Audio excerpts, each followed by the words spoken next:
Hi everyone, you're watching Good for the Game TV, and this is our Stage 17 Tour de France preview. And we'll also have a look at the latest betting. Not a lot of change after yesterday's very predictable sprint stage. I must say, some like me were really hoping that a stronger break could go away and we'd have a massive chase. But I guess perhaps the heat put paid to that. The peloton not letting anyone dangerous get away. And really, they did keep the break on check. I was just watching fast-forwarded through the stage when I got back from work yesterday. They really kept that break on a tight leash. There was no ways they wanted a frantic chase down towards the end.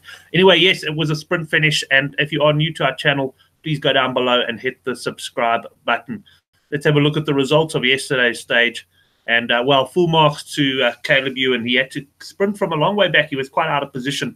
He hit a serious headwind, but managed to keep on rolling. And he pipped off Ella Viviani and Dylan Groeneweg in the stage favourite. I've got to say that Ewan has really impressed me. Got stronger as the tour has gone on, and has certainly got plenty of speed as well. He certainly is the type of sprinter who likes it tough, because early in the tour he certainly didn't look to have the same sort of speed as even like Viviani. Peter Sagan, another solid effort in fourth, cementing his green jersey, and Michael Matthews coming in at sixth there. Matteo Trentin, we'll talk more about him today. He was in there at seventh. He's shown he has still got very good legs indeed. Let's go and have a look then at the outright betting. There's going to be no real change. Thibaut Pinot 17-10, Geraint Thomas 33-10. This is very much as you were yesterday morning. Bernal 4-15-4.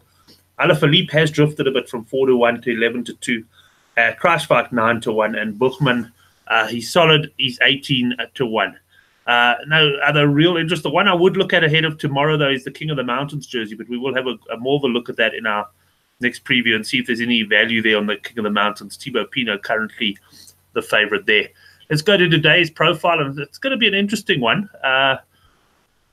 It's certainly not one for the pure sprinters, that's for sure. You can see lots of pretty flat early on, so maybe a bit of a lottery to get into the break. But it could also be that we battle and the break only forms, somewhere up this Cat 4 climb, 2.3 kilometers at 6.2%. That tops out at around about 110 kilometers gone already. So we could have a real battle to get into the break. And then we have this final climb, Cat 3, 5.2 kilometers at 5.4%. Now, assuming we get a strong break, which I think we will, it's going to be a mixture of sprinters, climbers, all sorts of riders. And it's on this climb that those without a sprint are going to have to make their move and try to get away over the top and lead down into Gap, which, it's generally a place that has a breakaway finish. And quite a few of the finishes have actually been solo riders going away. And I can remember, I think it was Rui Costa a few years ago winning here. And there's definitely the possibility that someone could get away over the top of the climb. They can be chased down, but you know what often happens in these breaks? When someone does get away, everyone else in the break looks at each other, and there's no real concerted effort to chase. So you'll see that leads into one of my bets today as well. Will Newton's Twitter, Will talking about fatigue. Tour de France fatigue is setting in. And he's quite right. My mates have never understood me, the ones who don't follow the Tour de France. When the tour's over, I'm absolutely exhausted.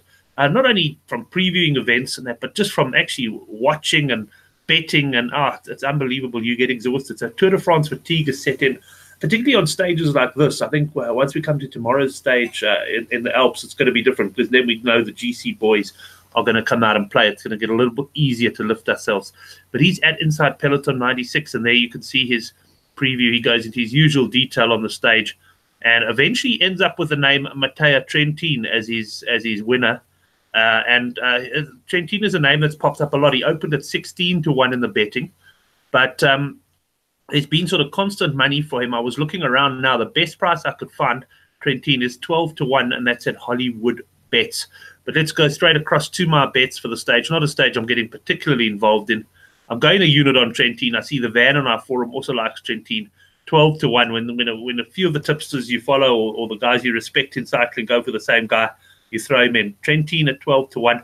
I'm giving Bettiol another chance. He has been disappointing to me in this tour. Hasn't really shown his head out in front much. But I would imagine that this could be a stage that he would target. The worst thing that probably happened to me was seeing this guy win the Tour of Flanders, I think it was, because I was so impressed. And since then, I've been throwing little bits of money at him along the way without any joy. And then here's an interesting one at Sunbet. I was saying that there could be the opportunity for someone to get away over the top. And I'm going for 2 units on the winning distance, 2 seconds or more, at 17-10.